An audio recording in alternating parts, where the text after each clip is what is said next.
مدینے میں حضرت ابوبکر صدیق روز رات کو جا کے اس کے گھر کا کام کاج کر کے آتے. کام بتاؤں کیا تھا اس کا؟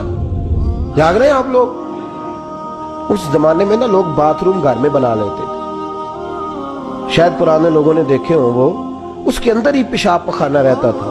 وہ آتے تھے ملازم تو وہ اٹھا کے باہر پھینکا کرتے تھے. وہ بی بی گھر کے اندر پیشاب کرتی، نابینا ہے، وارث کوئی نہیں. ابوبکر صدیق آتے، امیر آدمی اور اس کا وہ پخانہ پیشاب اٹھا کے باہر پھینک کے آتے. پھر اس کے گھڑے میں پانی بھر کے لاتے، پھر اس کے گھر میں جھاڑو دیتے، پھر اس بوڑھی عورت کو کھانا کھلاتے، پھر اس کو خرچہ دیتے، پھر اس کو کہتے کہ فلاں آدمی کی تیرے پڑوسی کی میں نے ڈیوٹی لگا دی ہے، ضرورت ہو تو اس کو کہہ دینا. بڑے زمانہ خدمت کی.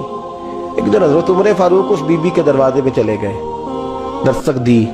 اس نے کہا کون ہے دروازے؟ کہا میں عمر فاروق ہوں، عمر بن خطاب ہوں. پتہ چلا ہے آپ لوارث ہیں، میرا دل کرتا ہے میں آپ کے گھر کا کام کاج کر دیا کروں. تو بی بی کہنے لگی نہیں، ایک بندہ آتا ہے کئی سالوں سے وہ کر رہا ہے، مجھے وہی ٹھیک ہے. ایک آتا ہے بڑے سالوں سے کام کرتا ہے، وہی ٹھیک ہے. تو حضرت عمر کہنے لگے میں نے بھی کام ہی کرنا ہے، کچھ اس سے کرا لے، کچھ مجھے موقع دے دے نیکی کا. کہنے لگی نہیں وہی ٹھیک ہے. تو فرمانے لگے میرے اندر کیا نقص نظر آیا ہے؟ اماں جی مجھے بھی ٹائم دیں. تو بی بی کہنے لگی نہیں وہی صحیح ہے. حضرت عمر جذباتی آدمی تھے، جلالی آدمی تھے. کہنے لگے میں نے کہا نہیں مجھے بتاؤ میں کیوں نہیں کر سکتا. تو بوڑھی اماں کہنے لگی تجھ میں اور اس میں فرق ہی بڑا ہے. کہا وہ کیوں؟ کہنے لگے اتنے سال ہو گئے اسے آتے ہوئے، اتنے سال. تو پہلے دن آیا ہے اور آتے کہہ رہا ہے میں عمر بن خطاب ہوں، اپنا نام بتا رہا ہے. سالوں ہو گئے میں روز پوچھتی ہوں تیرا نام کیا ہے، وہ بتاتا ہی نہیں. وہ کہتا ہے اماں میں کام صحیح کرتا ہوں، تو نام کو چھوڑو، نام بتا کے کیا کرنا ہے. فرمایا یہ تھوڑا فرق ہے، اس نے اتنے سالوں میں نام نہیں بتایا اور تو پہلے دن ہی آگے کہہ رہا عمر بن خطاب ہوں. تو ابا جی کا بھی نام بتا رہا ہے، میں نے نہیں کام کرانا، مجھے وہی صحیح ہے. نام نہیں بتاتا، نوکری پوری کر جاتا ہے. حضرت سیدنا عمر فاروق فرماتے ہیں میں تہجد کے وقت جھاڑیوں میں چھپ کے بیٹھ گیا. کہتے مسجد نبی سے وہ شخص نکلا، چہرے پہ نقاب، پیروں سے ننگا، اور میں نے اس شخص کو خرامہ اس بوڑھی عورت کے گھر کے قریب جاتے دیکھا. تو پیچھے سے جا کے میں نے کہا او مسافر چہرہ تو دکھا. تو کہتے ہیں چہرہ اٹھایا تو ابوبکر صدیق تھے، صدیق اکبر تھے. حضرت عمر فاروق فرماتے ہیں میں نے کہا تو جوتی کو اتار کے آتا ہے؟ تو کہنے لگے جوتی سے جب چلتا ہوں تو پیروں میں آواز پیدا ہوتی ہے جوتے کی وجہ سے. پڑوسیوں کو تکلیف دینے کا مقصد تو کوئی نہیں نا. اور فرمایا جب جوتوں سے آواز پیدا ہوگی تو گلی محلے والے پوچھیں گے ابوبکر کدھر جا رہا ہے، تو میں نیکی کسی کو بتانا نہیں چاہتا. تو فرمایا ابوبکر کب سے آ رہے ہو؟ فرمایا چھوڑ عمر، بس دعا کر رب میرا آنا قبول فرما لے. تو دعا کر سرکار کی بارگاہ میں حاضری صحیح لگتا ہے. چھوڑ میں کب سے آ رہا ہوں، کس وقت سے آ رہا ہوں، اس مسئلے کو چھوڑ. تو یہ دیکھ پانی پر نسویلیاں رنگا رنگ کڑے پریا اس دا جانی ہے جس دا توڑ چڑھے. یہ بات آپ نے درجنوں بار سنی ہے، لیکن اس پر غور تو کرو میرے دوستو کہ حضرت عمر فاروق فرماتے ہیں جن دنوں تبوک کے لیے میرے نبی نے اعلان فرمایا میرے حالات اچھے تھے، ابوبکر کے اچھے نہیں تھے. مالی حالات کمزور تھے، کچھ مسائل تھے، میرے اچھے تھے. میری سرکار نے اعلان فرمایا کہ پیسے دو. فرماتے ہیں چونکہ میرے حالات بھی اچھے تھے تو میں نے کہا اس دفعہ پہلا نمبر میرا ہی ہوگا. فرماتے ہیں آدھا مال گھر کا، یہ بھی بڑی دلیری ہے. کتنا؟ بولیے. اتنے تے ابے نو نہیں دس دے ساڑھے کو پیسے کنے نے، کہتے ابا جی مانگنا لین. والد صاحب کو نہیں بتاتے، ہماری جیب بکھری ہوتی ہے، ایسے ہی نانا کو مانگی نانا لے. آدھا مال حضرت عمر فاروق فرماتے ہیں آدھا مال میں نے بانٹ کے حضور کی بارگاہ میں، اور ساتھ میرا ارادہ ہے کہ ابوبکر آج میں نہیں تجھے آگے گزرنے دیتا. فرماتے ہیں مال پیش کیا، تھوڑی دیر گزری تو ابوبکر بھی آ گئے. اور منظر کیا ہے؟ کہتے ہیں انہوں نے قمیض پہنی ہوئی ہے بوریے کی، سر پہ ٹوپی کوئی نہیں، پیروں میں جوتا کوئی نہیں. سر میں ٹوپی کوئی نہیں، پیروں میں جوتا کوئی نہیں. کہتے ہیں ابوبکر صدیق آئے، سب کا مال آیا، مصطفیٰ کی بھی اتنی توجہ نہیں تھی، پر جب ابوبکر آئے تو میں نے مصطفیٰ کریم کے انداز بھی بدلے ہوئے دیکھے، اس شخص کے آنے پر بدلے ہوئے دیکھے. فرماتے ہیں میرے رسول پاک کے سامنے ہر چیز ابوبکر نے قدموں میں ڈھیر کر دی، اور ڈھیر کر کے نا چیزیں رکھ کے تو فٹافٹ پچھلی سائیڈ پہ، کسی کو پتہ نہ چل جائے، پچھلی سائیڈ پہ حضور کے. تو حضور نے کہا ابوبکر سامنے آنا، گھر کیا چھوڑ کے آیا ہے؟ گھر کیا؟ بابا بلے شاہ صاحب کہتے ہیں عشق تیاگ دو ایک برابر، پر عشق دا سیک ودھیرا